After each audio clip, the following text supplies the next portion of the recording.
Hello everyone, এখন আমি তোমাদের সঙ্গে পশ্চিমবঙ্গ মধ্যশিক্ষা পর্ষদ অনুমোদিত ভূগোল ক্লাস 8-এর যে বই, সেই বইয়ের 11তম অধ্যায়ে এই যে ওশিয়ানিয়া মহাদেশ সম্পর্কে আছে, সেই মহাদেশ সম্পর্কে আজকে আমি তোমাদের সঙ্গে আলোচনা করব।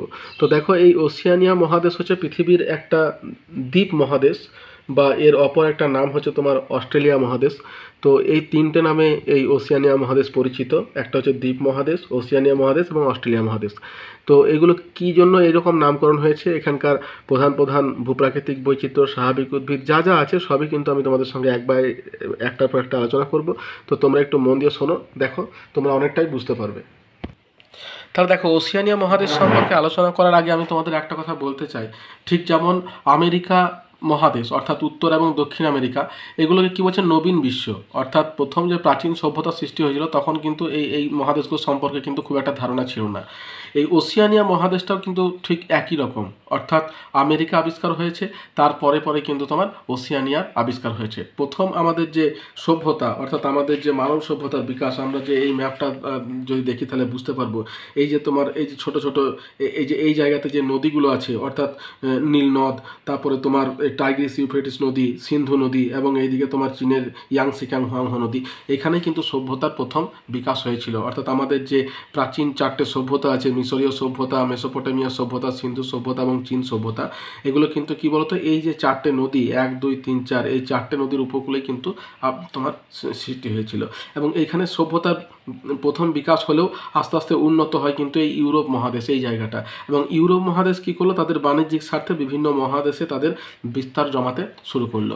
এবং তারা যখন ভারতে আসার চেষ্টা করছিল, তখনই কিন্তু তারা আমেরিকাকে আবিষ্কার করে। এবং আমেরিকাকে আবিষ্কার করার পর যখন তাদের যখন এইদিকে যখন ভারতের দিকে আসতে থাকে, তখন তারা অস্ট্রেলিয়া, ওশেনিয়া এই সমস্ত দ্বীপে নিজেদের প্রভাব বিস্তার করতে শুরু করে। তো ঠিক যেমন আমরা উত্তর আমেরিকা, দক্ষিণ আমেরিকা অর্থাৎ আমেরিকা পার্টটাকে আমরা নবীন বিশ্ব বলছি, এই ওশিয়ানাটাও কিন্তু অনেকটা সেই রকমই, কিন্তু এটাকে নবীন বিশ্ব বলা হয় না, কিন্তু এটা অনেকটা সেই রকমই। অর্থাৎ আমাদের সভ্যতার বিকাশের সঙ্গে সঙ্গে শেষের দিকে কিন্তু এই সমস্ত মহাদেশগুলো আবিষ্কার হয়েছিল। তো এটা হলো একটা প্রাথমিক ধারণা। এবার দেখো, এই ওশিয়ানিয়া মহাদেশকে প্রথম যেটা আছে সেটা হচ্ছে দ্বীপময় মহাদেশ, এবং ওশিয়ানিয়া মহাদেশ এবং অস্ট্রেলিয়া মহাদেশ, এই তিনটে নামে কিন্তু পরিচিত। এবং কেন পরিচিত সেটা আমি তোমাদের বলছি। প্রথমে আমাদের যেটা জানতে হবে সেটা হচ্ছে কীভাবে ওশিয়ানিয়া মহাদেশের সৃষ্টি হয়েছে। অর্থাৎ আমি তোমাদের যে সভ্যতার ইতিহাসের কথাটা বললাম, ঠিক একই রকমভাবে আমাদের কিন্তু জানতে হবে যে কীভাবে আমরা ওশিয়ানিয়া মহাদেশটাকে তোমরা ওই উত্তর আমেরিকা, দক্ষিণ আমেরিকার মতন আবিষ্কার করলাম। এই আবিষ্কারটা কিন্তু ডিসকভার, ইনভেন্ট কিন্তু নয়। দেখো, ইনভেন্ট আর ডিসকভার দুটোর মধ্যে পার্থক্য আছে। ইনভেন্ট মানে যেটা কোনোদিনই ছিল না, সেটা নতুন করে হচ্ছে ইনভেন্ট। আর ডিসকভার মানে হচ্ছে ডিসকভার, অর্থাৎ কভারটাকে উন্মোচন করা। সেটা পৃথিবীর মধ্যেই ছিল, সেই দ্বীপটা কিন্তু সাগরের মধ্যেই ছিল, কিন্তু সেটাকে ডিসকভার করেছেন তোমার ক্যাপ্টেন কুক বলে একজন যে বিজ্ঞানী আছে। আমাদের যে ক্যাপ্টেন কুক নুন, আমাদের যে একটা ভালো নুন আমরা খাদ্য হিসেবে ব্যবহার করি, সেই ক্যাপ্টেন কুকই কিন্তু ওই তার নামেই কিন্তু ওই ক্যাপ্টেন কুকই কিন্তু অস্ট্রেলিয়াটাকে আবিষ্কার করে বা ওশিয়ানিয়াকে আবিষ্কার করে। তো দেখো, ওশিয়ানিয়া অভিযান, তাহলে প্রথমে কি বলছে, ইউরোপীয়দের অভিযানের আগে, অর্থাৎ ইউরোপীয়রাই কিন্তু প্রথম সমস্ত জায়গাতে অভিযান করেছে। আমেরিকাতে বলো বা অস্ট্রেলিয়া বলো, এগুলো সবই কিন্তু ইউরোপীয় অভিযান করে সেগুলোকে আবিষ্কার করেছে। অভিযানের আগে ওশিয়ানিয়ার দ্বীপগুলিতে বসবাস করতো বিভিন্ন আদিবাসীরা, অর্থাৎ সেখানে কিছু কিছু মানুষ কিন্তু বসবাস করতো। যেমন অস্ট্রেলিয়ায় অ্যাবারিজিনাল, নিউজিল্যান্ডের মাউরি, 16 শতাব্দীর ফার্দিনান্ড ম্যাগেলান তার বিখ্যাত পৃথিবী পরিভ্রমণের সময় ম্যারিনাস সহ কয়েকটি দ্বীপের সন্ধান পান। 1644 সালে ডাচ নাবিক Abel Tasman Australia, New Zealand, Tonga, Fiji দ্বীপপুঞ্জে পৌঁছান। 1770 সালে জেমস কুক, এই দেখো কুক, এই যে ক্যাপ্টেন কুক, অর্থাৎ এখানে ক্যাপ্টেন মানে কি, ক্যাপ্টেন মানে হচ্ছে নাবিকরা যারা পরিচালনা করে বা চালায় তাদের ক্যাপ্টেন বলা হয়, আর কুক হচ্ছে তার নাম। তাহলে এইটা নিয়ে হচ্ছে তোমার ক্যাপ্টেন কুক অস্ট্রেলিয়ার পূর্ব উপকূলে বা সিডনি এবং প্রশান্ত মহাসাগরের বিভিন্ন দ্বীপে পা রাখেন। অর্থাৎ এই ক্যাপ্টেন কুকই কিন্তু 1770 সালে অস্ট্রেলিয়াকে আবিষ্কার করে। এবার দেখো, 1789 সালে ব্রিটিশ রয়্যাল নৌবাহিনীর বিদ্রোহীরা পিটকেয়ার দ্বীপে স্থায়ী হয়ে বসবাস শুরু করেন। এরপরে অস্ট্রেলিয়া, নিউজিল্যান্ড, ফিজিতে ব্রিটিশ উপনিবেশ স্থাপিত হয়। তার ঠিক যেমন আমাদের তোমার ভারতবর্ষে ব্রিটিশ উপনিবেশ স্থাপিত হয়েছিল, ঠিক একই রকমভাবে অস্ট্রেলিয়াতেও কিন্তু ব্রিটিশ উপনিবেশ স্থাপিত হয়। এবং পরে অন্যান্য ইউরোপীয় শক্তি, বিশেষত ফরাসিরা কয়েকটি দ্বীপে আধিপত্য বিস্তার করে। ঊনবিংশ শতাব্দীর মাঝামাঝি সময় থেকে অস্ট্রেলিয়ায় সোনার খনি আবিষ্কার। দেখো এই যে তোমার ইউরোপীয়রা আছে না, তারা কিন্তু সবসময় এই খনি অর্থাৎ খনিজ সম্পদের উপর বেশ করে নিজেদের আধিপত্য বিস্তার করেছে। তারা এখন উত্তর আমেরিকাতে বেশি বিস্তার করেছে কেন? তার কারণ হচ্ছে সব থেকে বিশ্বের বড় খনি অঞ্চল কিন্তু ওই তোমার কানাডিয়ান শিল্ড খনিজ অঞ্চল বা মালভূমি অঞ্চল। ঠিক একই রকমভাবে এখানে যখন তারা সোনার খনি আবিষ্কার করলো বা খনি অঞ্চলটা আবিষ্কার করলো এবং অন্যান্য সম্পদের টানে ইউরোপ থেকে দলে দলে মানুষ এসে ভিড় করতে থাকে। বুঝতে পারছো? তাহলে এই হচ্ছে ব্যাপার। তখন তো আর ইমিগ্রেশন এগুলো ছিল না। যখন যেখানে রিসোর্স পেয়েছো মানুষ সেখানে তাদের প্রভাব বিস্তার করতে হবে। যার ক্ষমতা বেশি বা বুদ্ধি বেশি তারা কিন্তু তোমার প্রভাব বিস্তার করতো। তাহলে এরকমভাবেই কিন্তু ইউরোপীয়রা পুরো বিশ্বেতে তাদের প্রভাব বিস্তার করেছে। এবার দেখো আমি তোমাদের একটা জিনিস বলতে চাই যে এখানে 1770 সালে তোমাদের আবিষ্কার হলো তোমার অস্ট্রেলিয়া। ঠিক আছে। অন্যদিকে দেখো আমরা যদি আমেরিকার দেখি, তাহলে আমেরিকা দেখো এখানে লাতিন আমেরিকা বলছে। তার আগে আমাদের যে উত্তর আমেরিকা, যেটা হচ্ছে তোমার আমেরিকার প্রধান অংশ, সেই আমেরিকার দিকে যদি আমরা দেখি যে ওটা কত সালে আবিষ্কার হয়েছিল, যেটা তোমার ওই আমেরিগো ভেসপুচি। দেখো এখানে 1501 খ্রিস্টাব্দে। ঠিক আছে, 1501 খ্রিস্টাব্দে তোমার আমেরিগো ভেসপুচি পথ অনুসারে ভূখণ্ডে আছেন। তাহলে 1501 খ্রিস্টাব্দে আমেরিকা আবিষ্কার হয়েছিল। অন্যদিকে দেখো 1770 সালে কিন্তু অস্ট্রেলিয়া আবিষ্কার হলো। অর্থাৎ প্রথমে আমেরিকা আবিষ্কার হলো, আমেরিকাতে তারা প্রভাব বিস্তার করলো, তারপরে ধীরে ধীরে তারা এবার এই তোমার অস্ট্রেলিয়া বা ওসিয়ানিয়ার দিকে তারা এগোলো। সবগুলোই কিন্তু ইউরোপীয়। বুঝতে পারছো? ইউরোপীয় অধিবাসীরাই কিন্তু এই প্রভাব বিস্তার করছে। তাহলে এই গেল তোমার অস্ট্রেলিয়ার অভিযান। এরপর দেখো ওসিয়ানিয়া মহাদেশের 87% জুড়ে অস্ট্রেলিয়া দ্বীপ থাকায় এই মহাদেশের অপর নাম হচ্ছে তোমার অস্ট্রেলিয়া মহাদেশ। এটি দ্বীপ মহাদেশ নামেও পরিচিত। তাহলে 87% অর্থাৎ প্রায় 10,000 দ্বীপ আছে আমাদের ওসিয়ানিয়া মহাদেশের মধ্যে। তো সেই 10,000 দ্বীপের মধ্যে বলছে 87% জুড়ে প্রায় 90% ধরতে পারো অস্ট্রেলিয়া, অর্থাৎ বেশিরভাগটাই অস্ট্রেলিয়া, যার জন্য এর অপর নাম হচ্ছে তোমার অস্ট্রেলিয়া মহাদেশ। ঠিক আছে। আর এটা যেহেতু অনেক দ্বীপের সমন্বিষ্ট, অর্থাৎ প্রায় 10,000 দ্বীপের সন্নিবেশ, তাই একে দ্বীপ মহাদেশও বলা হয়। এরপর দেখো কি আছে, বলছে 1770 সালে ইংরেজ নামী ক্যাপ্টেন কুক অস্ট্রেলিয়া আবিষ্কার করেন। তাহলে এই ক্যাপ্টেন কুক একটা নুনের নাম। আমাদের ভারতে বা পশ্চিমবঙ্গে ক্যাপ্টেন কুক যদি নুন তোমরা নেটে সার্চ করো বা কোনো গ্রসারিতে তোমরা কেনো, তাহলে কিন্তু ক্যাপ্টেন কুক নুনের কিন্তু পরিচয় তোমরা পাবে। তো সেই ক্যাপ্টেন কুক, এই ক্যাপ্টেন কুকটাই হচ্ছে সেই মানে ওইরকমই নাম, উনি কিন্তু অস্ট্রেলিয়া আবিষ্কার করেন। এরপর দেখো কি আছে, দ্বীপ মহাদেশ, ওসিয়ানিয়া, অস্ট্রেলিয়া মহাদেশ কাকে বলে? তাহলে আমাদের এই যে দ্বীপ মহাদেশ বা অস্ট্রেলিয়া মহাদেশ যদি বলা হয় তাহলে কোনটাকে বলা হয়? তাহলে অনেকগুলো দ্বীপ নিয়ে আমাদের যে মহাদেশটা, সেটাকে তোমার বলছে তোমার অস্ট্রেলিয়া মহাদেশ। তাহলে দেখো এটা যদি তোমাদের মানে ডেফিনেশন হিসাবে আসে তাহলে আমরা কি বলবো? বলছে এশিয়ার দক্ষিণ পূর্ব দিকে অবস্থিত অস্ট্রেলিয়া, তাসমানিয়া, নিউজিল্যান্ড এবং মাইক্রোনেশিয়া, পলিনেশিয়া এবং মেলানেশিয়া দ্বীপপুঞ্জ নিয়ে গঠিত মহাদেশকে বলা হয় ওসিয়ানিয়া। বুঝতে পারছো? তাহলে এতগুলো দ্বীপ, সব থেকে বড় হচ্ছে অস্ট্রেলিয়া, তারপরে তাসমানিয়া, নিউজিল্যান্ড, মাইক্রোনেশিয়া, পলিনেশিয়া এবং মেলানেশিয়া। এই নামগুলো কিন্তু তোমাদেরকে মুখস্থ করতে হবে। এইগুলো নিয়ে কিন্তু গঠিত হয়েছে তোমাদের ওসিয়ানিয়া মহাদেশ বা অস্ট্রেলিয়া মহাদেশ বা দ্বীপ মহাদেশ। পৃথিবীর একমাত্র মহাদেশ, যার জন্য এর নাম দিয়েছে, একমাত্র দ্বীপগুলো নিয়ে গঠিত মহাদেশ, তাই একে নাম দিয়েছে দ্বীপ মহাদেশ। এরপর দেখো কি আছে, অস্ট্রেলিয়া মহাদেশকে কয়টি আঞ্চলিক ভাগে ভাগ করা হয়? দেখো 4টি আঞ্চলিক ভাগে ভাগ করা হয়। অস্ট্রেলিয়া মহাদেশকে 4টি আঞ্চলিক ভাগে ভাগ করছে। কি কি ভাগ দেখো, এই যে এখানে দেখো দেওয়া আছে 4টি আঞ্চলিক ভাগের মধ্যে প্রথমে আছে অস্ট্রেলেশিয়া। এই দেখো 4টি ভাগ, এটা হচ্ছে অস্ট্রেলেশিয়া। তারপরে যে ভাগটা আছে তার নাম হচ্ছে মেলানেশিয়া। এই দেখো এখানে লেখা আছে মেলানেশিয়া। এই যে 1 নম্বরে আছে তোমার অস্ট্রেলেশিয়া, তারপরে আছে তোমার মেলানেশিয়া। এরপরে যেটা আছে সেটা আছে মেলানেশিয়ার পরে আছে তোমার মাইক্রোনেশিয়া। এইটার নাম হচ্ছে তোমার মাইক্রোনেশিয়া। এই যে ক্ষুদ্র মাইক্রো আছে, তাহলে মাইক্রোনেশিয়া, এবং তারপরে যেটা আছে তোমার পলিনেশিয়া। অর্থাৎ এই 4টে আঞ্চলিক বিভাগে কিন্তু বিভক্ত। দেখো এখানে লেখা আছে অস্ট্রেলেশিয়া, মাইক্রোনেশিয়া, মেলানেশিয়া এবং পলিনেশিয়া। ভাগগুলির অর্থ বিশ্লেষণ করো, অর্থাৎ এই ভাগগুলো যে আছে তাদের অর্থগুলো আমাদেরকে বিশ্লেষণ করতে হবে। তাহলে প্রথম কোনটা আছে? মাইক্রোনেশিয়া। তাহলে মাইক্রোনেশিয়া সম্পর্কে আমরা প্রথমে দেখি। বলছে মাইক্রো এবং এশিয়া নিয়ে গঠিত মাইক্রোনেশিয়া। মাইক্রো কথাটির অর্থ হচ্ছে তোমার ক্ষুদ্র, এবং এশিয়া কথাটির অর্থ হচ্ছে দেশ। অর্থাৎ মাইক্রোনেশিয়ার অর্থ হলো ক্ষুদ্র দেশ। মারিয়ানা, ক্যারোলিন, মার্শাল, তারপরে ক্যারিবাটি, গোমুখ, গোখুম, নাউরু প্রভৃতি ক্ষুদ্র ক্ষুদ্র হাজার হাজার দ্বীপ নিয়ে গঠিত হয়েছে মাইক্রোনেশিয়া। অস্ট্রেলেশিয়া, অস্ট্রেলেশিয়া কোনটাকে বলছে? বলছে অস্ট্রাল এবং এশিয়া এই দুটি শব্দ নিয়ে অস্ট্রেলেশিয়া। অস্ট্রাল কথাটির অর্থ হচ্ছে দক্ষিণ এবং এশিয়ার অর্থ হচ্ছে দেশ, অর্থাৎ অস্ট্রেলেশিয়ার অর্থ হলো দক্ষিণের দেশ।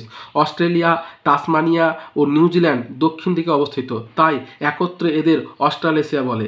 বহু আগে অস্ট্রেলিয়ায় তোমার রিজিনাল আদিবাসী সম্প্রদায় বসবাস করতো। তাহলে এই গেল তোমার অস্ট্রেলেশিয়া এবং মাইক্রোনেশিয়া। এবারে মেলানেশিয়া, মেলানেশিয়া কোনটাকে বলছে? তাহলে ম্যাল এবং এশিয়া নিয়ে গঠিত মেলানেশিয়া। মেলান শব্দের অর্থ হচ্ছে কালো এবং এশিয়া কথার অর্থ হচ্ছে দেশ, অর্থাৎ মেলানেশিয়ার অর্থ হচ্ছে কালো দেশ, বুঝতে পেরেছো? এই মেলানেশিয়া কথার অর্থ হচ্ছে তোমার কালো দেশ। অস্ট্রেলিয়ায় উত্তর পূর্বে তোমার পাপুয়া নিউ গিনি থেকে পূর্বে ফিজি দ্বীপপুঞ্জ পর্যন্ত বিস্তৃত দ্বীপমালা নিয়ে গঠিত মেলানেশিয়া। এই অঞ্চলের লোকেদের গায়ের রং কালো বলে এরূপ নামকরণ হয়েছে। নিউ গিনি, তারপরে সালোমন, ফিজি, নব, নিউ ক্যালিডোনিয়া, নিউ হেব্রিভিজ প্রভৃতি দ্বীপ নিয়ে মেলানেশিয়া গঠিত। আর সবশেষে আছে পলিনেশিয়া। তাহলে পলিনেশিয়া, পলি এবং এশিয়ার সমন্বয়ে গঠিত পলিনেশিয়া শব্দটি। পলি কথাটির অর্থ হচ্ছে বহু এবং এশিয়া কথার অর্থ হচ্ছে দেশ, সুতরাং পলিনেশিয়ার অর্থ হচ্ছে বহু দেশ। 180 ডিগ্রি দ্রাঘিমার পূর্ব দিকে উত্তরে হাওয়াই দ্বীপ থেকে দক্ষিণ এবং দক্ষিণ পূর্বে ইস্টার দ্বীপ পর্যন্ত বিস্তৃত দ্বীপপুঞ্জকে একত্রে পলিনেশিয়া বলা হয়। এখানকার উল্লেখযোগ্য দ্বীপ হলো হাওয়াই, তারপরে সামোয়া, সোসাইটি, টেঙ্গি, কুক, ইস্টার, পিটকেনিয়া, তাহিদি প্রভৃতি। তাহলে এই হচ্ছে তোমার পলিনেশিয়া। তাহলে এই চারটি বিভাগ সম্পর্কে আমরা আলোচনা করলাম। নেক্সট হচ্ছে দেখো ওসিয়ানিয়ার চারদিকে মহাসাগরগুলোর নাম লেখো। তাহলে ওসিয়ানিয়া হচ্ছে একটা দ্বীপ এবং এই চারদিকে কোন কোন তোমার মহাসাগর আছে গো? দেখো এর উত্তর পূর্বে আছে প্রশান্ত মহাসাগর, অর্থাৎ বেশিরভাগ অংশটা নিয়েই কিন্তু তোমার প্রশান্ত মহাসাগর অবস্থান করছে। এই যে তোমরা যদি এই ম্যাপটা দেখো, এই যে এখানে তোমার অস্ট্রেলিয়া যেটা আছে এর উত্তর এবং পূর্ব, অর্থাৎ এই অংশটাতে তোমার রয়েছে কি প্রশান্ত মহাসাগর। দক্ষিণে কি আছে? ভারত মহাসাগর। এবং পশ্চিমে কি আছে? পশ্চিমে আছে দক্ষিণ এবং পশ্চিমে আছে ভারত মহাসাগর। তাহলে দুটো মহাসাগর দ্বারা বেষ্টিত, একটা হচ্ছে প্রশান্ত মহাসাগর, একটা ভারত মহাসাগর। প্রশান্ত এবং ভারত এই দুটো মহাসাগর নিয়ে কিন্তু বেষ্টিত। তাহলে এই হচ্ছে তোমার ওসিয়ানিয়ার চারদিকের মহাসাগরের বিবরণ। এরপরে আছে কি ওসিয়ানিয়া মহাদেশের ভৌগোলিক গুরুত্ব লেখো। তাহলে দেখো এই যে মহাসাগরটার এই মহাদেশটা রয়েছে, এই মহাদেশের কিন্তু কতগুলো ভৌগোলিক গুরুত্ব আছে, যার জন্য কিন্তু এখানে তোমার মানুষ বসবাস করতে শুরু করেছে। কিন্তু দেখো এখানে জনসংখ্যা খুবই কম, অর্থাৎ আমাদের পশ্চিমবঙ্গের যে 10 কোটি জনসংখ্যা, সেই জায়গায় তার অর্ধেকও জনসংখ্যা কিন্তু এত বড় একটা মহাদেশে কিন্তু নেই। এখানকার জনসংখ্যা কত বলো তো? দেখো এখানে তোমরা যদি তথ্যটা দেখো, বলছে যে মাত্র 3.5 কোটি, অর্থাৎ আমাদের পশ্চিমবঙ্গের অর্ধেকেরও অর্ধেক, 3.5 কোটি জনসংখ্যা।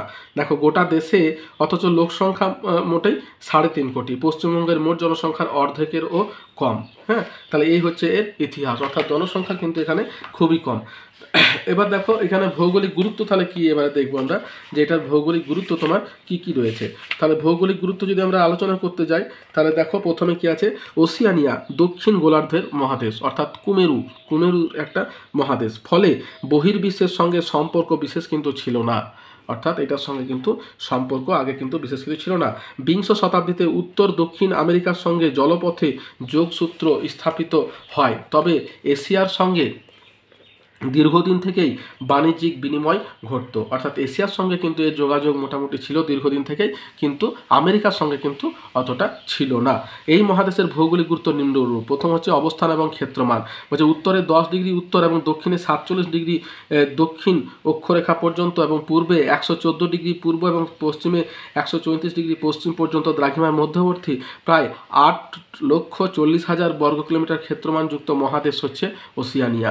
হ্যাঁ, পৃথিবীর ক্ষুদ্রতম মহাদেশ হলেও পৃথিবীর 6ষ্ঠ বৃহত্তম দেশ এবং পৃথিবীর বৃহত্তম দ্বীপ হচ্ছে অস্ট্রেলিয়া। তাহলে পৃথিবীর বৃহত্তম দ্বীপ এবং 6 নাম্বার মানে দেশ, 6ষ্ঠ বৃহত্তম দেশ হচ্ছে অস্ট্রেলিয়া। ভারতের থেকেও কিন্তু বড় দেশ।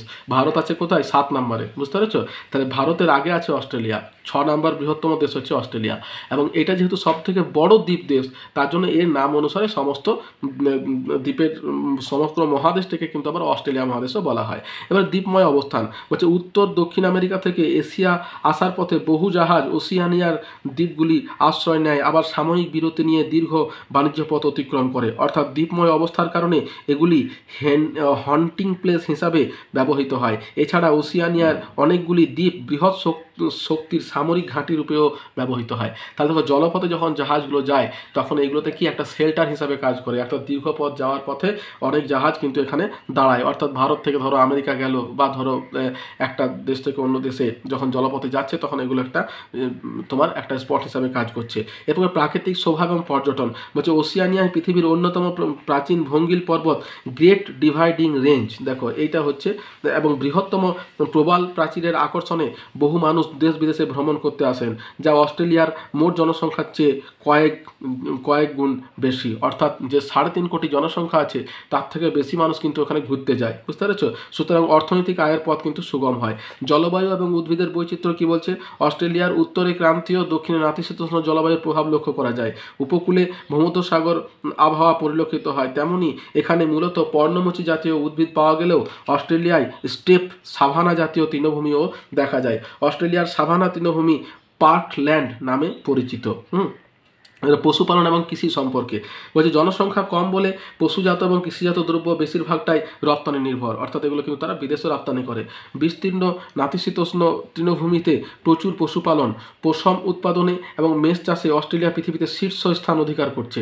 নিউজিল্যান্ড পৃথিবীর অন্যতম শ্রেষ্ঠ ডেয়ারি দ্রব্য রপ্তানিকারক দেশ। গম রপ্তানিতে অস্ট্রেলিয়া পৃথিবীতে উল্লেখযোগ্য স্থান অধিকার করে। বাগিচা ফসল, আখ, কলা, নারকেল প্রচুর পরিমাণে উৎপন্ন হয়। এবারে খনিজ সমৃদ্ধি এবং শিল্পোন্নতি বলছে অস্ট্রেলিয়া লৌহ উত্তোলনে তৃতীয়, ম্যাঙ্গানিজ ও তামা উত্তোলনে পঞ্চম, সোনা উত্তোলনে চতুর্থ এবং কয়লা উত্তোলনে চতুর্থ, বক্সাইট উত্তোলনে শীর্ষ স্থান অধিকার করছে। ফলে খনিজ নির্ভর শিল্প এখানে বিকাশ লাভ করেছে। এছাড়া পশম, বয়ন, মাংস সংরক্ষণ, ইঞ্জিনিয়ারিং, জাহাজ নির্মাণ শিল্পেও ওসিয়ানিয়া উন্নত। তাহলে দেখো জনসংখ্যা কম, অন্যদিকে রিসোর্স কিন্তু অনেক বেশি, যার জন্য এদের উন্নয়নটা কিন্তু খুব দ্রুততার সঙ্গে তোমার হওয়ার সম্ভাবনা কিন্তু রয়েছে। তাহলে এই হচ্ছে তোমার ভৌগোলিক গুরুত্ব। এবার দেখো আমরা কি করব, ওসিয়ানিয়া বা অস্ট্রেলিয়ার ভূপ্রকৃতি সম্পর্কে বর্ণনা করব। তাহলে দেখো অস্ট্রেলিয়ার ভূপ্রকৃতির বৈচিত্র্যের বিবরণ দাও। তাহলে আমরা যদি এর ভূপ্রকৃতির বৈচিত্র্যের বিবরণ দিই তাহলে একে কটা ভাগে ভাগ করা হচ্ছে। দেখো এখানে তোমার অস্ট্রেলিয়া বা ওসিয়ানিয়া মহাদেশের ভূপ্রাকৃতিক বৈচিত্র্য তোমার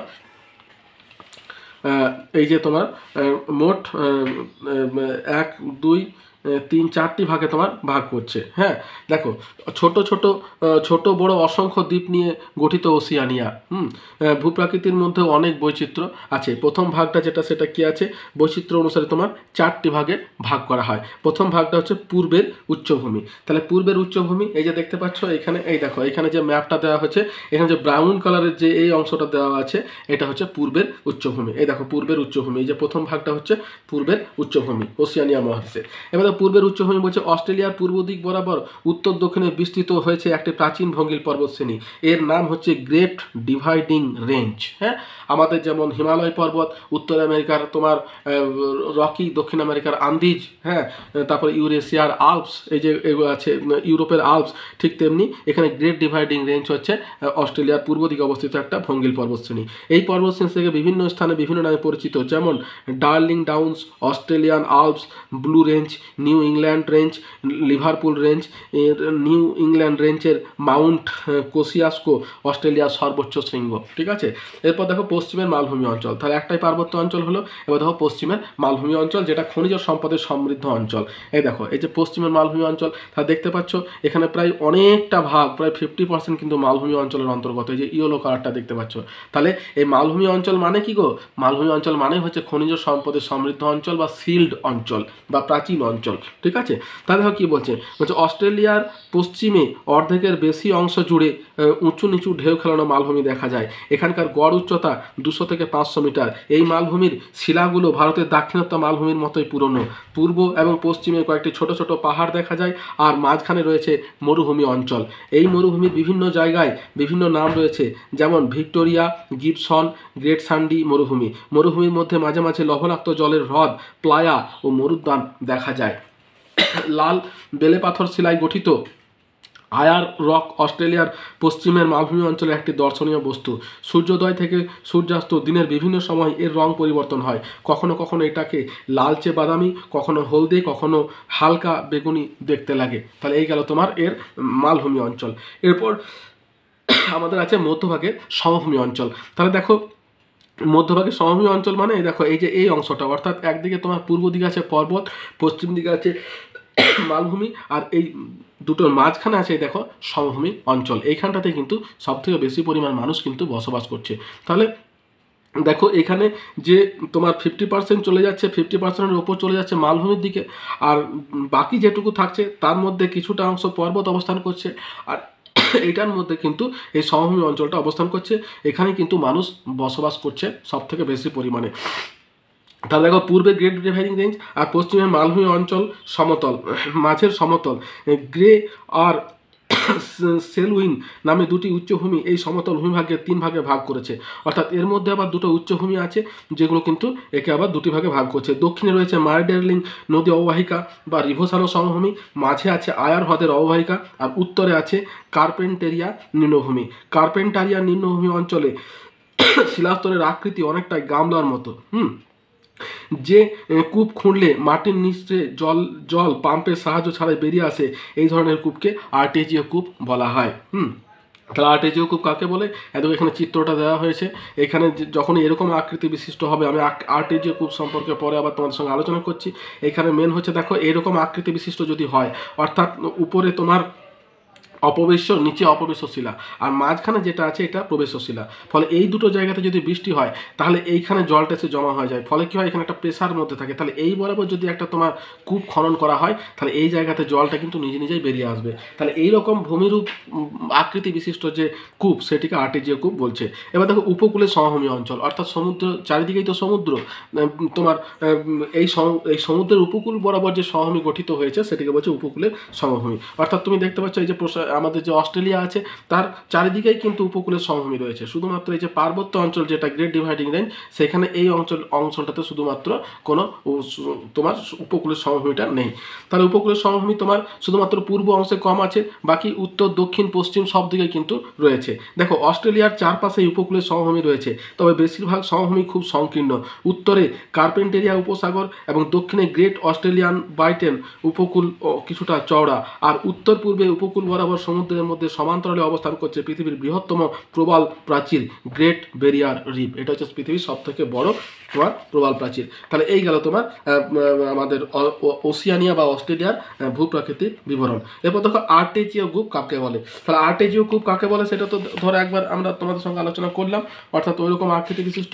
এবার শুধুমাত্র যদি আর্টেজিও কূপ কাকে বলে এটা যদি আসে তাহলে দেখো কীভাবে তোমরা করবে। বলছে অস্ট্রেলিয়ার মধ্যভাগের সমভূমির উত্তর অংশে কার্পেন্টারিয়া সমভূমির শিলাস্তরগুলো গামলার মতো, অর্থাৎ এই যে দেখতে পাচ্ছ না, এই যে তোমার চিত্রটা দেওয়া হয়েছে এখানে, এটা কি আছে, এই যে গামলার মতো, আমরা যে গামলা ব্যবহার করি সেই গামলার মতো তোমার আকৃতি বিশিষ্ট।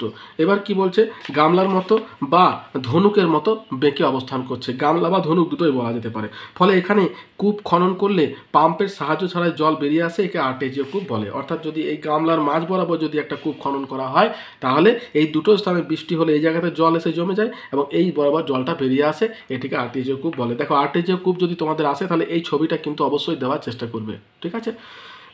নেক্সট হচ্ছে তোমার আর্টেজিও কূপের পরে আমাদের যেটা আছে সেটা হচ্ছে যে প্রশান্ত মহাসাগরের মারিয়ানা পৃথিবীর গভীরতম স্থান কেন। তাহলে মারিয়ানা খাত যেটা আছে সেটা কিন্তু হচ্ছে পৃথিবীর তোমার সবথেকে গভীর 11,000 মিটার এর উচ্চতা। আমাদের হিমালয় পর্বতের উচ্চতা হচ্ছে তোমার মাউন্ট এভারেস্টের উচ্চতা হচ্ছে 8,848 মিটার। অন্যদিকে এই মারিয়ানা খাতের গভীরতা হচ্ছে 11,000 মিটার। তাহলে 8,848 মানে 9,000, আর এটা হচ্ছে 11,000, অর্থাৎ 2,000 মিটার বা তোমার গভীরতা কিন্তু আরও বাকি থাকবে যদি মাউন্ট এভারেস্টকে এখানে পুরো ডুবিয়ে দেওয়া হয়। তাহলে এবারে কেন এটা তোমার গভীরতম সেটা দেখো বলছে প্রশান্ত মহাসাগরের গুয়াম দ্বীপের পূর্বে অর্ধচন্দ্রাকারে অবস্থিত খাতটি মারিয়ানা খাত। এই খাতের গভীরতম অংশ দক্ষিণের শেষ প্রান্তে অবস্থিত চ্যালেঞ্জার ডেপথ এর গভীরতা 11,033 মিটার। 1959 খ্রিস্টাব্দে রুশ জাহাজ ভিটিয়াজ সর্বপ্রথম চ্যালেঞ্জার ডেপথ গভীরতা নিরূপণ করেন। মারিয়ানার উত্তরে ফেমিং ডেপথ এর গভীরতা ৯,১৫৬ মিটার। দক্ষিণে ক্যালেঞ্জারের কাছে অবস্থিত নেরো ডেপ্থের গভীরতা ৯,৬৬০ মিটার। তাহলে এই হচ্ছে তোমার মারিয়ানা খাতের অবস্থান। এরপর দেখো যেটা আছে বলছে যে গ্রেট বেরিয়ার রিফট সম্পর্কে লেখো। তাহলে গ্রেট বেরিয়ার রিফট কোনটাকে বলছে? আমরা যে পর্বতটা দেখলাম গ্রেট বেরিয়ার রিফট, এটা একমাত্র তোমার পর্বত অঞ্চল অস্ট্রেলিয়া। তাহলে গ্রেট বেরিয়ার রিফট সম্পর্কে যদি বলে তাহলে তোমাদের লিখতে হবে যে অস্ট্রেলিয়ার উত্তর পূর্বে উপকূলের সমান্তরালে সমুদ্রের মধ্যে বিস্তৃত হয়েছে পৃথিবীর বৃহত্তম এক প্রবাল প্রাচীর, এর নাম হচ্ছে গ্রেট বেরিয়ার রিফট। তাহলে এটা সব থেকে বড় প্রবাল প্রাচীর হচ্ছে গ্রেট বেরিয়ার রিফট। উপকূল ভাগ থেকে এর দূরত্ব স্থান বিশেষে 15 থেকে 250 কিলোমিটার পর্যন্ত। এর দৈর্ঘ্য প্রায় 2000 কিলোমিটার। দীর্ঘদিন ধরে প্রবাল কীটের দেহ নিঃসৃত পদার্থ এবং প্রবালের দেহ জমে জমে এই প্রাচীর সৃষ্টি হয়েছে। সমুদ্র সমতল থেকে বেশি উঁচুতে অবস্থিত নয়, এখানে মুক্ত স্পঞ্জ প্রভৃতি পাওয়া যায়। এই প্রাচীরের অবস্থান উত্তর পূর্ব উপকূলের সামুদ্রিক ঝড় থেকে অস্ট্রেলিয়াকে রক্ষা করছে। বুঝতে পেরেছো? তাহলে এই গ্রেট বেরিয়ার রিফটা কিন্তু অস্ট্রেলিয়াকে সামুদ্রিক ঝড় ঝঞ্ঝা থেকে বা আঘাত থেকে রক্ষা করছে, ঠিক যেমন আমাদের হিমালয় পর্বত উত্তর পূর্বে অবস্থান করে আমাদের সাইবেরিয়ান শীত থেকে রক্ষা করছে। আর তারপরে দেখো 1981 খ্রিস্টাব্দে এটিকে পৃথিবীর হেরিটেজ স্থান হিসাবে ঘোষণা করা হয়। পৃথিবীর সপ্তম আশ্চর্যের একটি হলো গ্রেট বেরিয়ার রিফট, অর্থাৎ আমাদের যে সপ্তম আশ্চর্য আছে সেই সপ্তম আশ্চর্যের মধ্যে একটা হচ্ছে গ্রেট বেরিয়ার রিফট।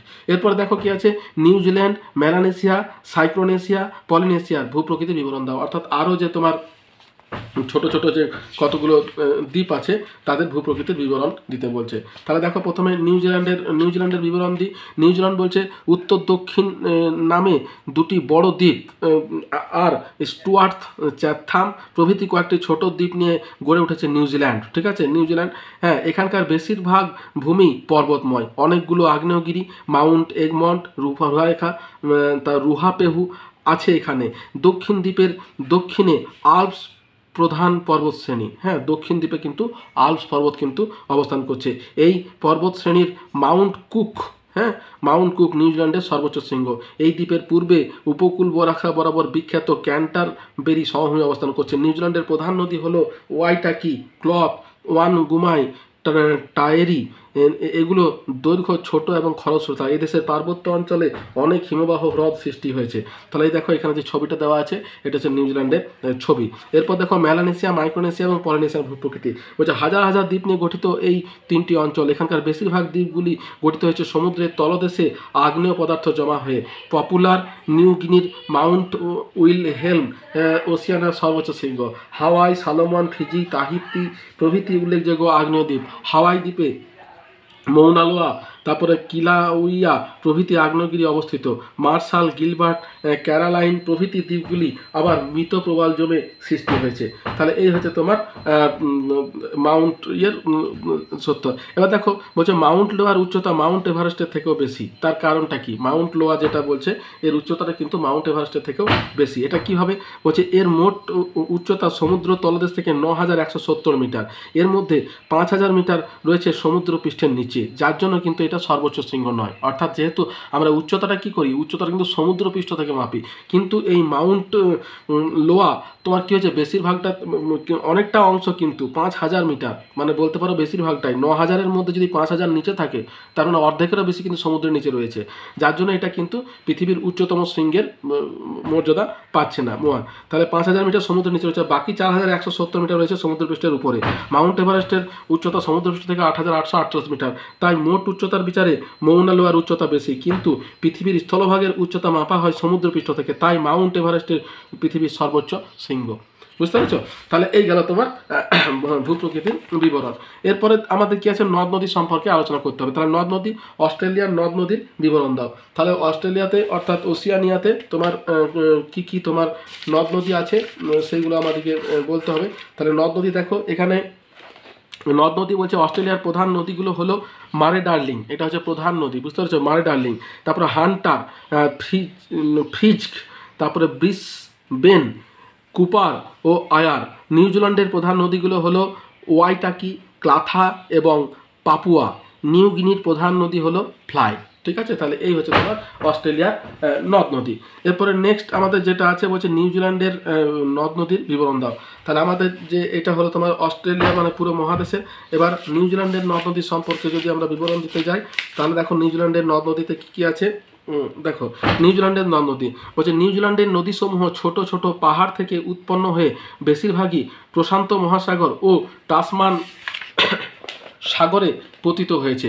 উত্তর দ্বীপের উল্লেখযোগ্য নদীসমূহ হলো ওয়াইপহোত, তারপরে পাহোয়া, তারপরে ওয়াই ইহু, ওয়াই কাতো ইত্যাদি, ক্লাথা, ওয়ান্টারি, রাকারিয়া, হুরুইন ইত্যাদি নদীগুলি দক্ষিণের আল্পস থেকে উৎপন্ন হয়ে প্রশান্ত মহাসাগরে পতিত হয়েছে।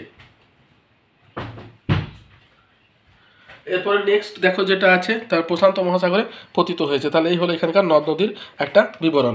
এরপর দেখো আছে ক্লথ, তারপরে ওয়াইটাকি নদী খরস্রোতা কেন? তাহলে এই যে দুটো নদী কথা বলা হয়েছে, এই দুটো নদী খরস্রোতা কেন? তার কারণ হচ্ছে ক্লথ এবং ওয়াইটাকি নদী দুটি নিউজিল্যান্ডের দ্বীপের নদী। এই দ্বীপটি পর্বতময়, সুতরাং এখানকার ভূমি উঁচু নিচু বন্ধুর প্রকৃতির, ফলে বন্ধুর ভূভাগের ওপর দিয়ে নদী দুটি প্রবল বেগে প্রবাহিত হয়। সুতরাং ক্লথ এবং ওয়াইটাকি নদী দুটি খরস্রোতা। ঠিক আছে, তাহলে এই হচ্ছে তোমার নদ নদীর বিবরণ। এরপর আমাদেরকে জলবায়ু সম্পর্কে জানতে হবে। তাহলে দেখো এখানকার নদ নদীতে কিন্তু খুব বিশেষ যে কিছু আছে তা কিন্তু নেই, যেহেতু দ্বীপময় দেশ তাই এদের নদীর দৈর্ঘ্য কিন্তু খুব বেশি হয় না। তবে এদের মধ্যে মারা ডার্লিং এই নদীটা হচ্ছে সবথেকে বৃহত্তম এবং প্রধান নদী।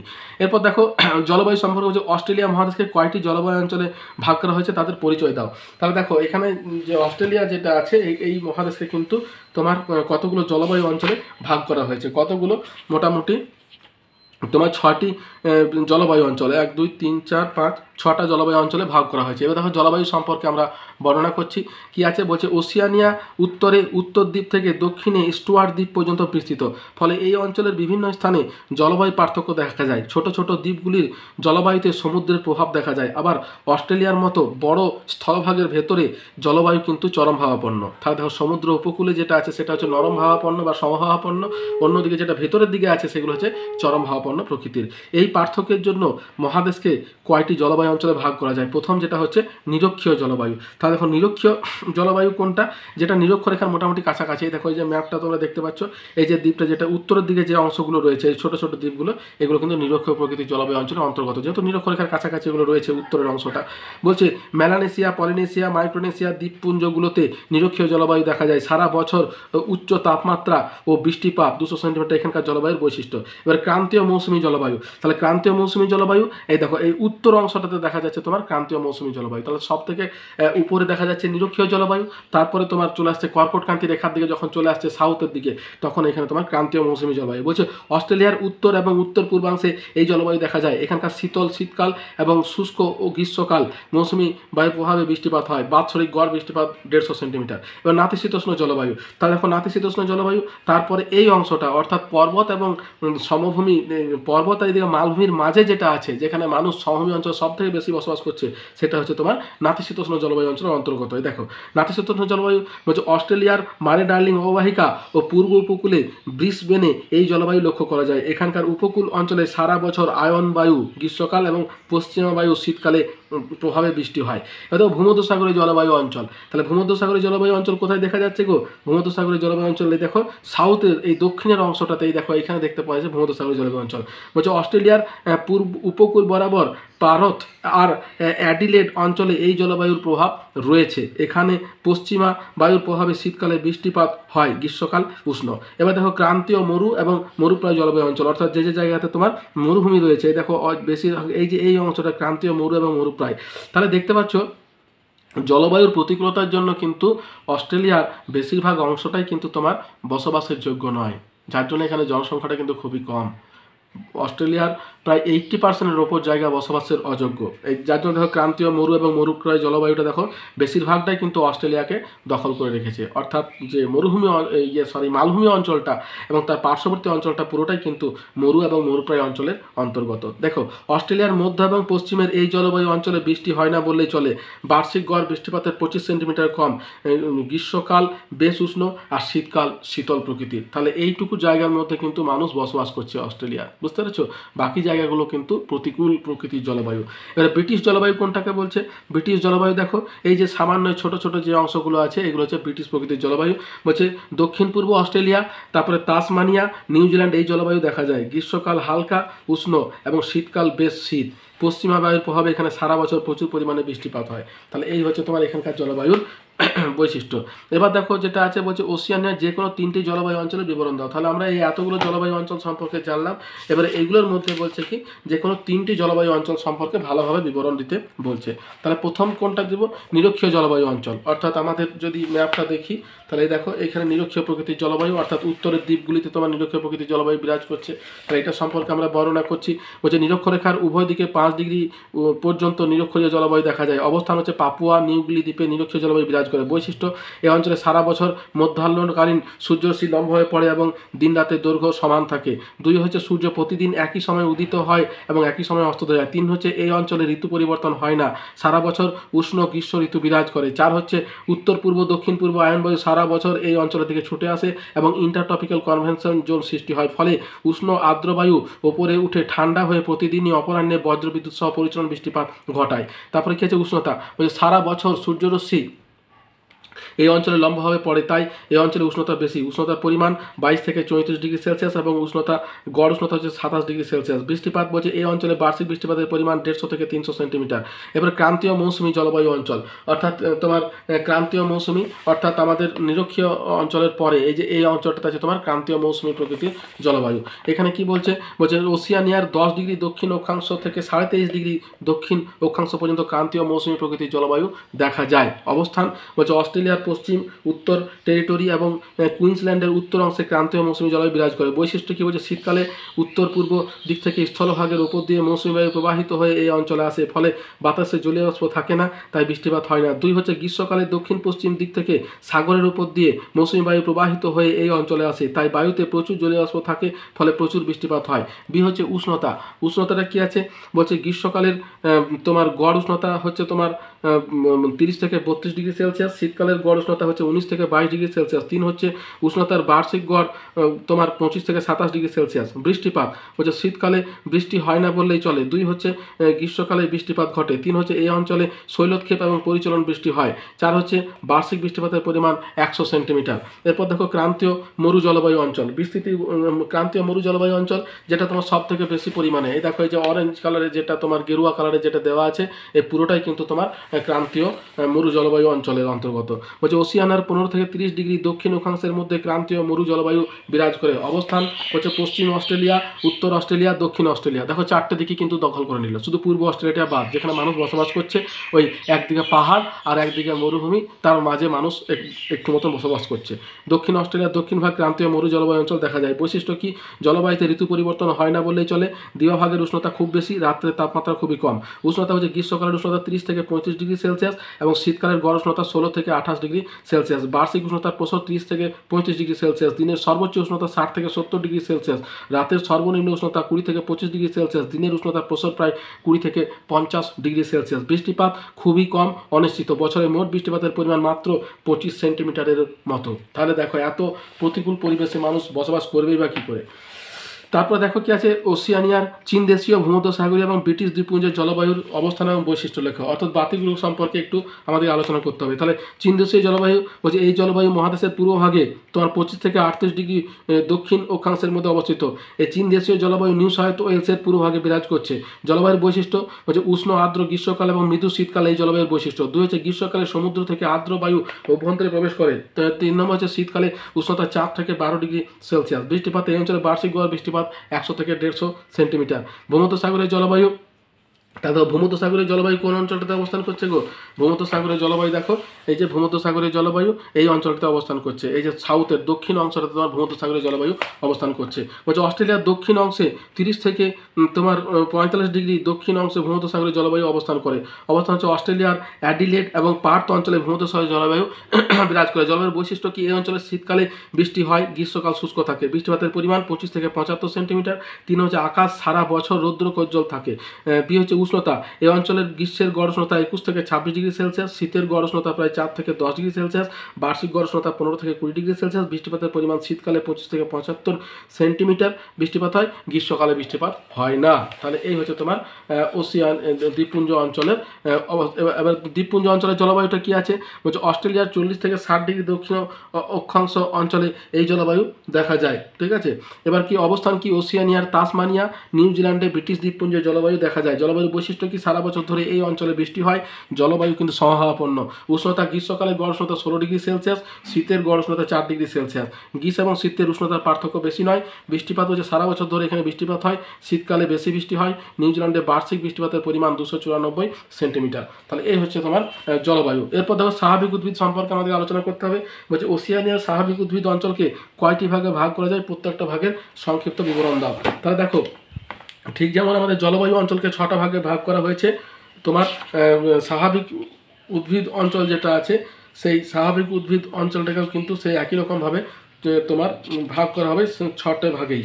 হ্যাঁ, তো কারণ জলবায়ুর উপর বেশ করেই কিন্তু স্বাভাবিক উদ্ভিদ তোমার গড়ে ওঠে। দেখো এখানে 6টি ভাগে ভাগ করা হয়েছে। প্রথমে ক্রান্তীয় চিরহরিত অরণ্য কোথায় কোথায় দেখা যায়, যেখানে তোমার ক্রান্তীয় চিরহরিত প্রকৃতি দেখতে পাওয়া যাচ্ছে হচ্ছে মেলানেশিয়া, মাইক্রোনেশিয়া আর পলিনেশিয়ার বিভিন্ন দ্বীপে উষ্ণতা আর্দ্রতা বেশি হওয়ায় ঘন চিরহরিত বনভূমির সৃষ্টি হচ্ছে। এখানে মেহগিনি, পাম, এবনি প্রভৃতি গাছ জন্মায়। এবার ক্রান্তীয় পর্ণমোচী, অর্থাৎ এই দেখো সেই একই রকম জলবায়ুর মতোই কিন্তু ছবিটা এখানে দেওয়া হয়েছে।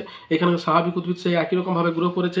তাহলে পর্ণমোচী হচ্ছে অস্ট্রেলিয়ার উত্তর এবং পূর্ব অংশে মৌসুমী জলবায়ুর প্রভাবে পর্ণমোচী জাতীয় বনভূমি দেখতে পাওয়া যায়। পাম, বার্চ, সিডার, বাঁশ প্রভৃতি এখানে জন্মায়। এবার নাতিশীতোষ্ণ অরণ্য বলছে যে পূর্ব অস্ট্রেলিয়া, তাসমানিয়া আর নিউজিল্যান্ডে বৃহৎ পাতাযুক্ত নাতিশীতোষ্ণ পর্ণমোচী গাছ দেখা যায়। এরা শীতের আগে পাতা ঝরিয়ে দেয়। ওক, ম্যাপল, পপলার, এলম এখানকার প্রধান উদ্ভিদ। এবার ক্রান্তীয় তৃণভূমি, অর্থাৎ সেখানে গাছ জন্মায় না, তৃণ জন্মায়। হ্যাঁ, অস্ট্রেলিয়ার উত্তরে কম বৃষ্টিপাতযুক্ত অঞ্চলে বড় বড় ঘাস জন্মায়।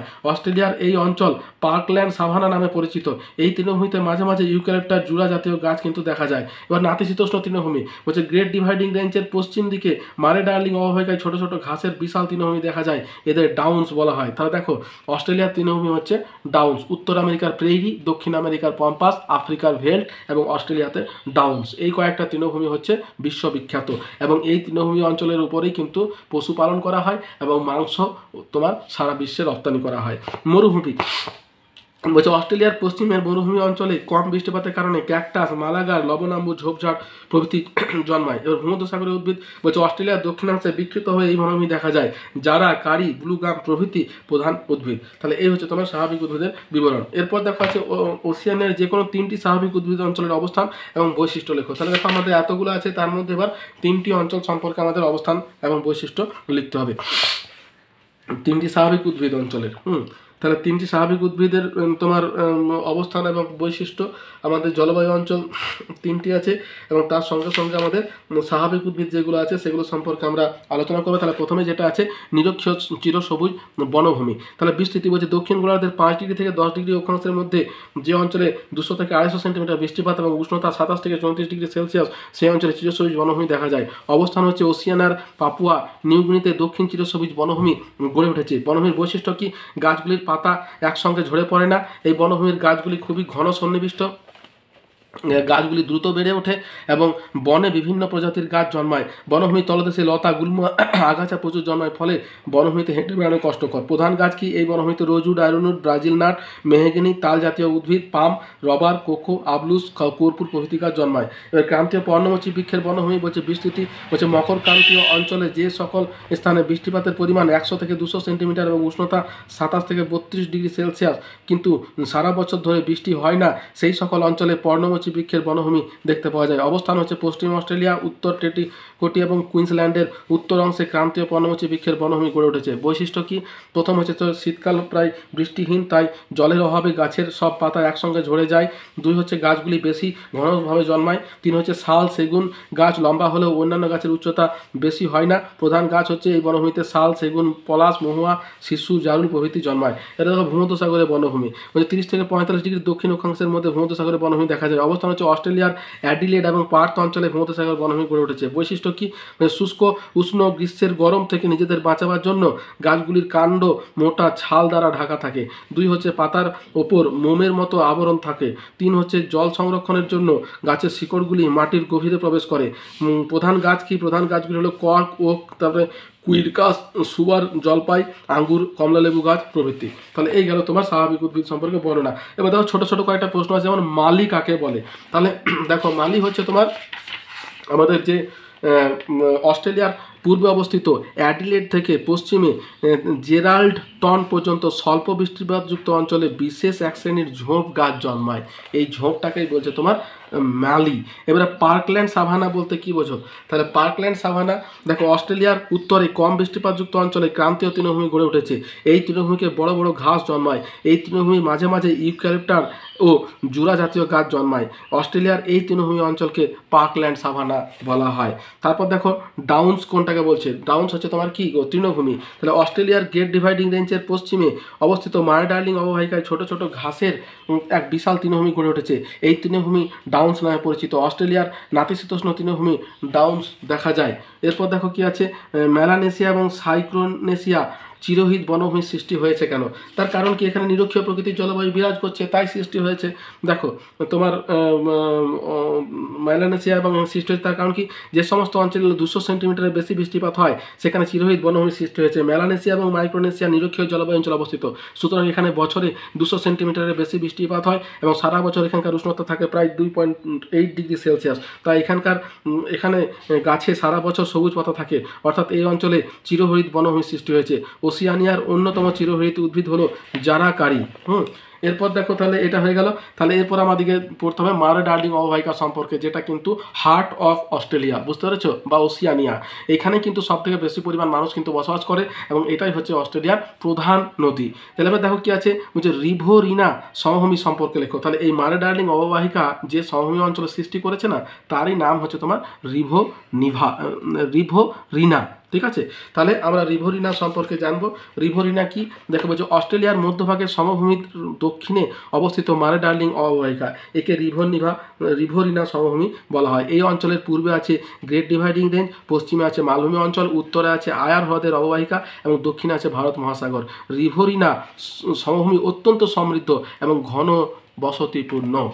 ঠিক আছে, এরপরে দেখো যেটা আছে, বলছে মারে নদীর বিবরণ দাও। তাহলে মারে ডার্লিং, মারে নদী এবং ডার্লিং নদী দুটো আলাদা আলাদা।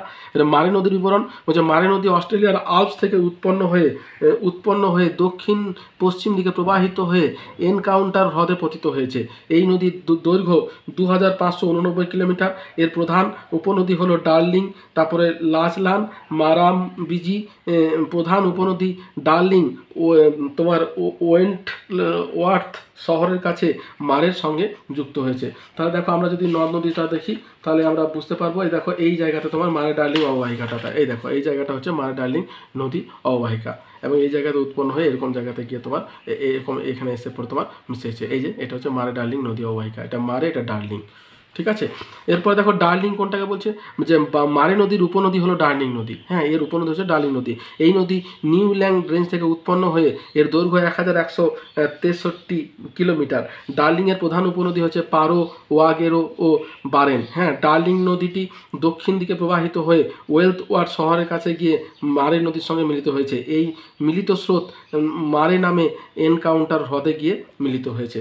ঠিক আছে, তাহলে এই হচ্ছে তোমার মারে ডার্লিংয়ের বিবরণ। এবার দেখো যেটা পড়তে হবে সেটা হচ্ছে মারে ডার্লিং অববাহিকার ভূপ্রকৃতি, নদ নদী, জলবায়ু এবং স্বাভাবিক উদ্ভিদের বিবরণ দাও। তাহলে প্রথমে আমরা ভূপ্রকৃতিটা সম্পর্কে পড়ি, যেখানকার ভূপ্রকৃতি কীরকম। তাহলে মারের ভূপ্রকৃতি দেখো, বলছে এই অববাহিকাটি নিম্ন সমতল ভূমি। মারে ডার্লিং নদী দীর্ঘদিন ধরে পলি জমা হয়ে এই সমভূমি গঠন করেছে। এই অঞ্চলের গড় উচ্চতা 100 থেকে 200 মিটার। এই অববাহিকা মধ্যভাগ থেকে ক্রমশ পশ্চিমে এবং পূর্ব দিকে উঁচু হয়ে গেছে। যেহেতু এদিকে পর্বত অবস্থান করছে তাই পশ্চিম এবং পূর্ব দিকে উঁচু হয়ে গেছে এবং নদীটা তোমার দক্ষিণ দিকে প্রবাহিত হয়ে তোমার এই দেখতে পাচ্ছ ম্যাপটা, দক্ষিণ দিকে প্রবাহিত হয়ে এই হ্রদে গিয়ে মিলিত হয়েছে। তাহলে এই হচ্ছে এখানকার একটা স্বল্প পরিমাণ ভূপ্রকৃতি সম্পর্কে বর্ণনা। এবার আমাদেরকে যেটা করতে হবে, নদ নদী, জলবায়ু এবং স্বাভাবিক উদ্ভিদ সম্পর্কে আমাদেরকে আলোচনা করতে হবে। তাহলে এখন নদ নদী কী বলছে, নদ নদী বলছে মারে ডার্লিং অববাহিকার প্রধান দুটি নদী হলো মারে এবং ডার্লিং। হ্যাঁ, মারে নদীর দৈর্ঘ্য 2570 কিলোমিটার। এই নদী স্নোই পর্বত থেকে উৎপন্ন হয়েছে। এই নদী প্রথমে পশ্চিমে পরে দক্ষিণ পশ্চিমে প্রবাহিত হয়েছে। ডার্লিং নদী নিউ ইংল্যান্ড রেঞ্জ থেকে উৎপন্ন হয়েছে এবং দক্ষিণে প্রবাহিত হয়েছে। এই দুটি নদী ওয়েন্টওয়ার্থ শহরের নিকট মিলিত হয়েছে। এই মিলিত প্রবাহ আরও পশ্চিম দিকে প্রবাহিত হয়ে এনকাউন্টার উপসাগরের নিকটে আলেকজান্দ্রিয়া হ্রদে পতিত হয়েছে। অস্ট্রেলিয়ান আল্পস এর বরফ গলা জলে পুষ্ট বলে এই নদীতে সারা বছর জল থাকে। তবে আলেকজান্দ্রিয়া হ্রদ ও সমুদ্রের মধ্যে বালির চড়া সৃষ্টি হয়েছে, তাই বড় জাহাজ এই নদীতে প্রবেশ করতে পারে না। মারে এবং ডার্লিং এর অনেক উপনদী আছে। মারের প্রধান উপনদী মারামবিজি, আর মারামবিজির উপনদী হচ্ছে তোমার লাচন। ডার্লিংয়ের প্রধান উপনদী হলো ওয়ারেগো এবং বোগান পারু প্রভৃতি। এবার জলবায়ু দেখো, মারে ডার্লিং অববাহিকার জলবায়ু নাতিশীতোষ্ণ প্রকৃতির। এর উষ্ণতা, এর উত্তর অংশে উষ্ণ নাতিশীতোষ্ণ এবং দক্ষিণ ভাগ শীতল নাতিশীতোষ্ণ জলবায়ু বিরাজ করে। পূর্বভাগের গ্রেট ডিভাইডিং রেঞ্জে আয়নবায়ু বাধা পায়, তাই এই অঞ্চলে তেমন বৃষ্টিপাত হয় না, তাই এখানকার জলবায়ু চরম প্রকৃতির। গ্রীষ্মের গড় উষ্ণতা প্রায় 20 থেকে 25 ডিগ্রি সেলসিয়াস, শীতকালের গড় উষ্ণতা প্রায় 5 থেকে 10 ডিগ্রি সেলসিয়াস। বার্ষিক বৃষ্টিপাতের পরিমাণ 50 থেকে 75 সেন্টিমিটার।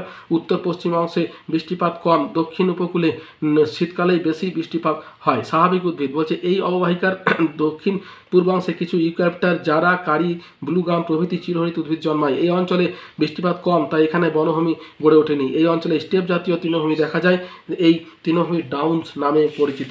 তাহলে এই গেল তোমার স্বাভাবিক উদ্ভিদ সম্পর্কে বর্ণনা। এরপর দেখো মারে ডার্লিং অববাহিকার জলসেচ, কৃষিকাজ এবং পশুপালন সম্পর্কে আলোচনা করো। তাহলে জলসেচ দেখো, এই অঞ্চলে বৃষ্টিপাত কম, তাই কৃষিকাজের জন্য জলসেচের প্রয়োজন হয়। এই অঞ্চলে দুটি পদ্ধতিতে জলসেচ করা হয়, এক হচ্ছে খালের মাধ্যমে জলসেচ এবং কূপের মাধ্যমে জলসেচ। খালের মাধ্যমে বলছে এই অববাহিকার বিভিন্ন নদীতে বাঁধ দিয়ে জলাধার তৈরি করে জলসেচ করা হয়। প্রধান জলাধারগুলি হলো মারে নদীর হিউম জলাধার, মারামবিজি নদীর বুরিন জ্যাক জলাধার, অস্ট্রেলিয়ার বৃহত্তম জলাধার। এই কূপের মাধ্যমে বলছে এই অববাহিকার বিভিন্ন স্থানে আর্টেজিও কূপের মাধ্যমে জলসেচ করা হয়। তাহলে আর্টেজিও কূপটা কিন্তু এখানে একটা পরিবেশ বান্ধব, অর্থাৎ এখানে কিন্তু কোনো বিদ্যুতের প্রয়োজন হয় না, কোনো কিছু শক্তির প্রয়োজন হয় না, নিজে নিজেই জল বেরিয়ে আসে। এবার কৃষিকাজ কি বলছে, মারে ডার্লিং অববাহিকা কৃষিতে উন্নত। এই অঞ্চলের প্রধান ফসল হলো গম। এই অঞ্চল পৃথিবীর অন্যতম শ্রেষ্ঠ গম উৎপাদক অঞ্চল। এছাড়া জব, ভুট্টা, আখ, ওট, তামাক, তিসি প্রভৃতি ফসল উৎপন্ন হয়। দক্ষিণের মারে এবং চাচলান নদীর মধ্যবর্তী রিভারিনা অঞ্চলে প্রচুর ফলের চাষ হয়। এখানে আপেল, আঙ্গুর, কমলালেবু, নাশপাতি, পিচ, খুবানি, তারপরে অ্যাপ্রিকট প্রভৃতি ফল চাষ হয়। এবার পশুপালন কি আছে, যে ডাউন্স তৃণভূমি পশুপালনে বিখ্যাত। উত্তর পশ্চিম অংশে প্রচুর মেষ পালন করা হয়। এখানে মেরিনো, লিঙ্কড, মার্চ প্রভৃতি প্রজাতির মেষ পালন করা হয়। মেষ থেকে পশম পাওয়া যায়। অস্ট্রেলিয়া পশম উৎপাদন এবং রপ্তানিতে পৃথিবীতে প্রথম স্থান অবস্থান করছে। মেষ থেকে আবার মাংস উৎপাদিত হয়। এই অববাহিকার পূর্বাংশে বেশি বৃষ্টি হয় এবং বড় বড় ঘাস জন্মায়, তাই এই অঞ্চলে গবাদি পশু পালিত হয়। এই অঞ্চলে দুধ এবং দুগ্ধজাত এবং গোমাংস উৎপাদিত হয়। তাহলে এই হচ্ছে তোমার মারে ডার্লিং অববাহিকার পশুপালন। এবার শেষ প্রশ্ন যেটা আছে, যে পশম উৎপাদনে অস্ট্রেলিয়া পৃথিবীতে প্রথম স্থান অধিকার করে কেন? পশম উৎপাদনে তোমার প্রথম স্থান অধিকার করছে, তার কারণ এখানে পশু যেহেতু পালিত হয়, এখান থেকে তোমার পশম উৎপাদিত হয়। দেখো বলছে অস্ট্রেলিয়ার গ্রেট ডিভাইডিং রেঞ্জের পশ্চিমে মারে ডার্লিং অববাহিকায় ছোট ছোট ঘাসের এক বিশাল তৃণভূমি গড়ে উঠেছে। এই তৃণভূমি ডাউন্স নামে পরিচিত। এই তৃণ মেষের জন্য খুবই বিখ্যাত। মেষ মানে ভেড়া, বুঝতে পারছো? মেষকে আমরা কিন্তু ভেড়া বলি। হ্যাঁ, তোমার মেষের জন্য বিখ্যাত। ডাউন্স এই তৃণভূমি মেষের জন্য খুব পরিচিত। এই তৃণ মেষের কিন্তু খুব প্রিয় খাদ্য। এই তৃণভূমি অঞ্চলে জলবায়ু নাতিশীতোষ্ণ প্রকৃতির। এই অবস্থায় এই অঞ্চলে মেরিনো, লিঙ্গার্স, মার্চ জাতের উন্নত ভেড়া কিন্তু পালন করা হয়। এই ভেড়াগুলোর প্রচুর পরিমাণে লোম অর্থাৎ পশম সংগ্রহ করা হয় যান্ত্রিক পদ্ধতিতে। সুতরাং পশম উৎপাদনে অস্ট্রেলিয়া পৃথিবীতে প্রথম স্থান অধিকার করছে। এই দেখো তোমার মেরিনো মেষ বা লম্বা লম্বা লোমযুক্ত ভেড়া। ঠিক আছে, তাহলে এই হচ্ছে তোমার মোটামুটি একটা আইডিয়া, আমি যতটা পারলাম দেওয়ার চেষ্টা করলাম। অস্ট্রেলিয়ার যে অল্প পরিমাণ ভূমিভাগ, তার কিন্তু বেশিরভাগই মানুষ বসবাস করতে পারে না। 80% ভূমি তোমার বসবাসের অযোগ্য, প্রায় প্রায় অঞ্চলের অন্তর্গত। তবে এখানে খনিজ সম্পদ আছে, অতএব সম্ভাবনাও কিন্তু প্রচুর আছে। তাহলে এতদূর পর্যন্তই। যদি আমার ভিডিওটা তোমাদের ভালো লেগে থাকে তাহলে একটা লাইক দিও, বন্ধুদের সঙ্গে শেয়ার করো, আর চ্যানেলটা সাবস্ক্রাইব করে রাখো। কোনো প্রশ্ন থাকলে আমাকে কমেন্ট বক্সে কমেন্ট করো, আমি তোমাদের প্রশ্নের উত্তর দেওয়ার যথাসাধ্য চেষ্টা করব। তাহলে এতদূর পর্যন্ত, দেখা হচ্ছে পরের ভিডিওতে। ধন্যবাদ।